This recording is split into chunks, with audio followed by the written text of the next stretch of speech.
introduction. The night shift at Shadow Ridge Warehouse wasn't for the faint of heart. The massive building was eerily silent after sundown, its dark corners swallowing sound and light. Located on the outskirts of town, the warehouse stored surplus goods for a chain of retail stores, and it had a reputation among employees. Weird noises, inexplicable cold drafts, and a persistent feeling of being watched. For most, these were just workplace legends, but for Karen Wills, the new hire on her first night shift, they were about to become terrifyingly real. The first shift, Karen had taken the job out of necessity. Bills piled up, and this was the only position she could find that offered immediate hours. Armed with a thermos of coffee and a playlist of podcasts, she told herself she could handle it. Her supervisor, Carl, gave her the rundown. Just check the inventory, keep an eye on the cameras, and log any discrepancies, he said before leaving for the night. You'll be alone, but the security system is solid. If anything happens, call me. Alone.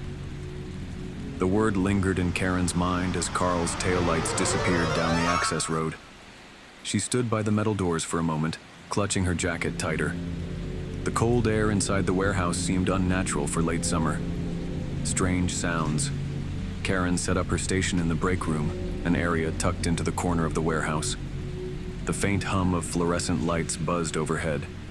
For the first 2 hours, the job was uneventful. She checked the security cameras, scanned inventory lists, and sipped her coffee. But then, she heard it. A faint scraping sound, like metal dragging against concrete. Karen paused her podcast and listened. The sound came again, more distinct this time, echoing from the far end of the warehouse. She grabbed the flashlight Carl had left and ventured into the aisles of towering shelves. Her footsteps echoed in the cavernous space as she followed the sound. "Hello," she called, her voice trembling. Silence. The scraping stopped.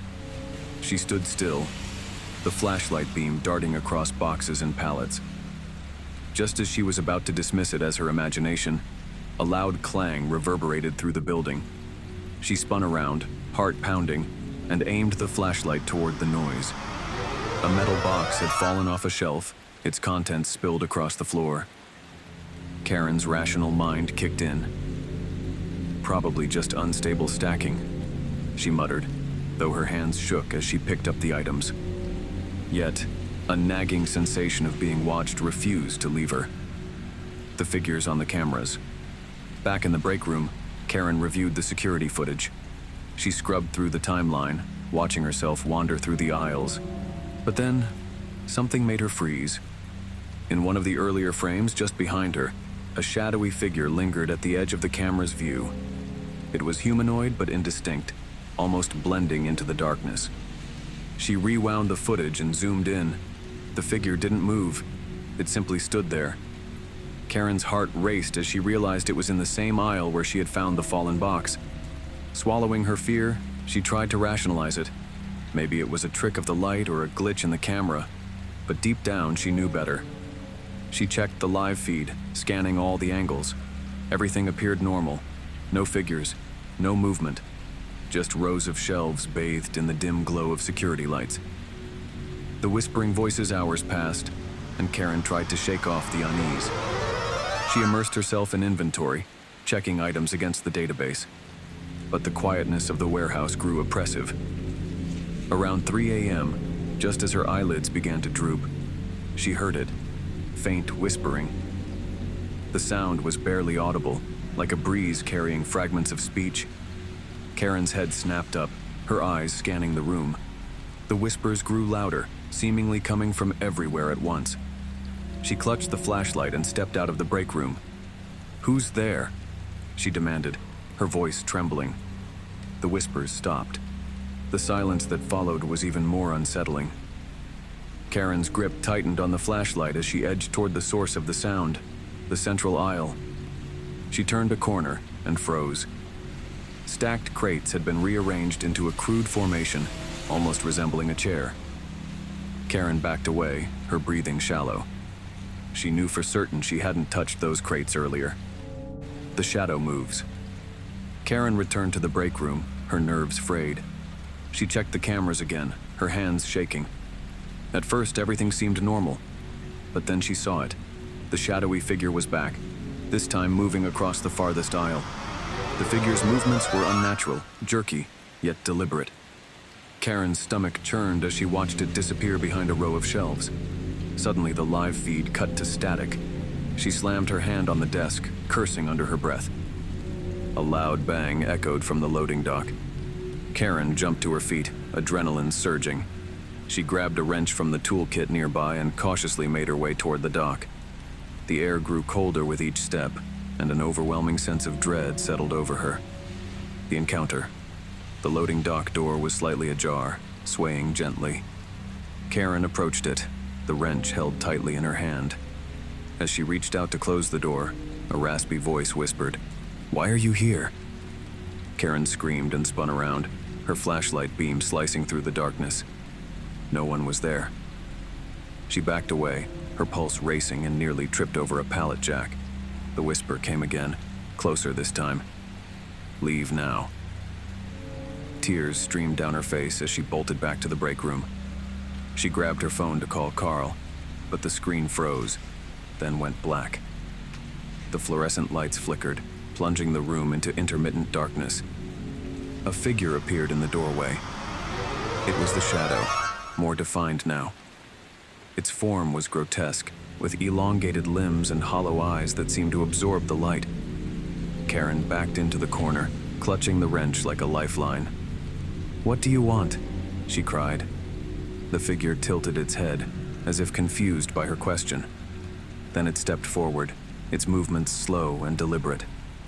Karen screamed as the lights went out completely. The aftermath. When Carl arrived the next morning, he found the warehouse in disarray. Boxes were scattered, shelves overturned, and the break room door hung off its hinges. Karen was nowhere to be found.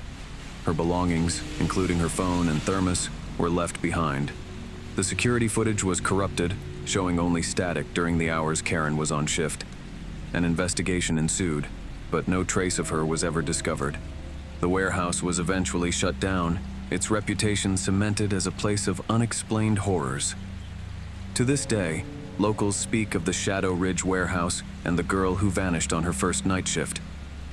Some say her screams can still be heard echoing through the empty building, a chilling reminder of the night she faced the shadows alone.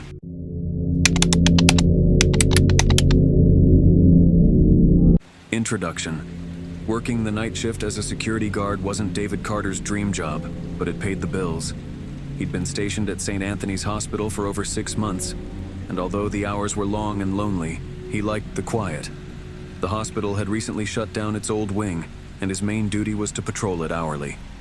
Most nights, it was uneventful. But one night, an ordinary shift turned into a nightmare he'd never forget. The start of the shift. David's shift began at 10 p.m. As usual, he parked his car in the empty lot and entered through the main security office. The current guard on duty, Alan, gave him a quick update. "Nothing to report, just the usual creaks and groans from the old wing," Alan said with a yawn. "Oh, and they're still having issues with the basement lights flickering. Maintenance is supposed to fix it tomorrow." David nodded, already accustomed to the quirks of the hospital. After Alan left, he grabbed his flashlight and began his first patrol. The silent halls. The hospital's active areas bustled during the day, but at night it transformed. The dimly lit corridors stretched into silence, broken only by the hum of fluorescent lights. David walked through the old wing, shining his flashlight over the dusty floors and peeling wallpaper. The smell of mildew lingered in the air. He reached the basement stairwell and hesitated. The basement had always unnerved him. It was used for storage, filled with forgotten medical equipment and old patient files. The air down there was heavier, colder. Still, it was part of his rounds. He descended the creaky stairs, each step echoing in the stillness. The basement was as eerie as ever. Rows of rusted gurneys and broken wheelchairs lined the walls. David's flashlight flickered, casting shadows that seemed to dance across the room. He swept the beam across the space, his pulse quickening when he thought he saw movement in the corner. "Hello? Anyone down here?" he called. His voice bounced off the walls, unanswered. He shook his head and chalked it up to his imagination. The unexplained noise. As David made his way back upstairs, he heard it. A faint scraping sound coming from the basement. It was subtle, like metal dragging against the floor. He stopped, his heart pounding. Turning, he shone his flashlight back into the darkness. Maintenance better not have left something running, he muttered, forcing himself to go back down. The sound stopped as he entered the basement again. David scanned the room, his eyes narrowing as he noticed something odd. A gurney that had been parked against the wall was now in the middle of the room. He hadn't touched it. The air grew colder, and the hairs on the back of his neck stood up. He pushed the gurney back to its original spot and quickly left the basement, locking the door behind him. The figure on the monitor. Back in the security office, David reviewed the camera feeds. The old wing had multiple cameras, including one in the basement. He rewound the footage to the time he had been down there. What he saw made his blood run cold. As he moved the gurney, a shadowy figure appeared at the edge of the screen. It was tall and humanoid, but lacked any distinct features. The figure didn't move. It simply stood there watching him. David's hands trembled as he paused the footage, staring at the grainy image. He played the video again, watching himself leave the basement. As soon as the door closed, the figure stepped forward, closer to the camera, before disappearing into the shadows. The voices David's unease grew as the night dragged on. Around 3 a.m., during his third patrol, he heard voices coming from the old wing. At first, he thought it might be the cleaning crew, but then he remembered they'd finished hours ago. The voices were faint, almost like whispers. He followed the sound, his flashlight cutting through the darkness. The whispers led him to room 304, an old patient room that had been empty for years. The door was slightly ajar. David pushed it open, his flashlight revealing an untouched hospital bed and an old IV stand. The whispers stopped. The silence was deafening, and just as he turned to leave, he heard a soft giggle behind him. Spinning around, he saw nothing. The room was empty. His breathing quickened as he backed out, shutting the door firmly behind him. The locked door. By the time David returned to the security office, he was shaken. He decided to call his supervisor, but stopped when he saw something strange on the monitors. The basement door, which he had locked earlier, was wide open. "No way," he whispered, his throat dry. Gathering his courage, he headed back to the basement. The door creaked as he pushed it open, revealing the same cold, dark room. This time, the gurney was overturned, and a trail of wet footprints led deeper into the storage area. David followed the footprints, his flashlight flickering. The trail ended at a wall. He ran his hands over the surface, searching for anything unusual. Suddenly, a loud bang came from behind him. He spun around, his flashlight illuminating the figure from the video. It was closer now, its features still obscured, but its presence was suffocating. The air felt heavy, and a low growl emanated from the figure. David stumbled back, dropping his flashlight.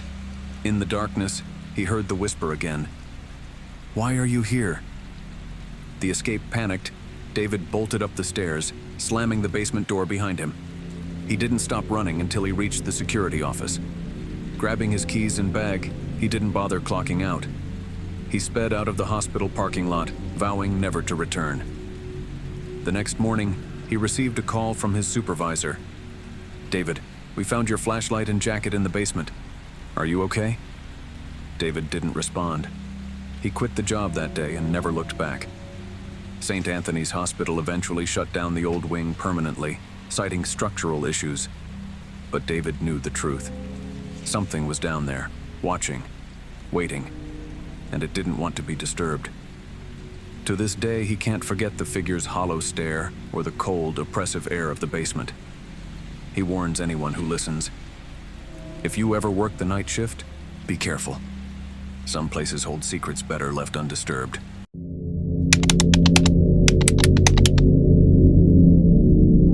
Introduction. Renee Martinez had always considered herself a night owl, so working the night shift as a cab driver in a quiet suburban town didn't seem too bad.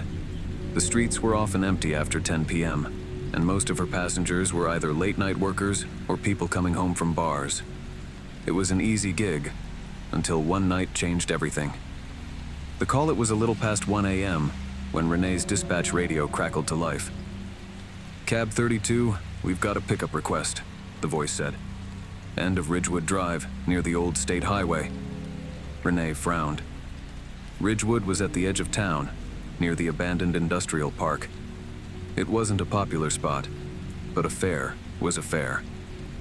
She acknowledged the call and made her way there, the hum of her car's engine the only sound accompanying her through the desolate streets. The passenger.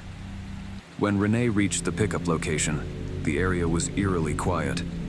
The only light came from her cab's headlights, illuminating a figure standing on the roadside.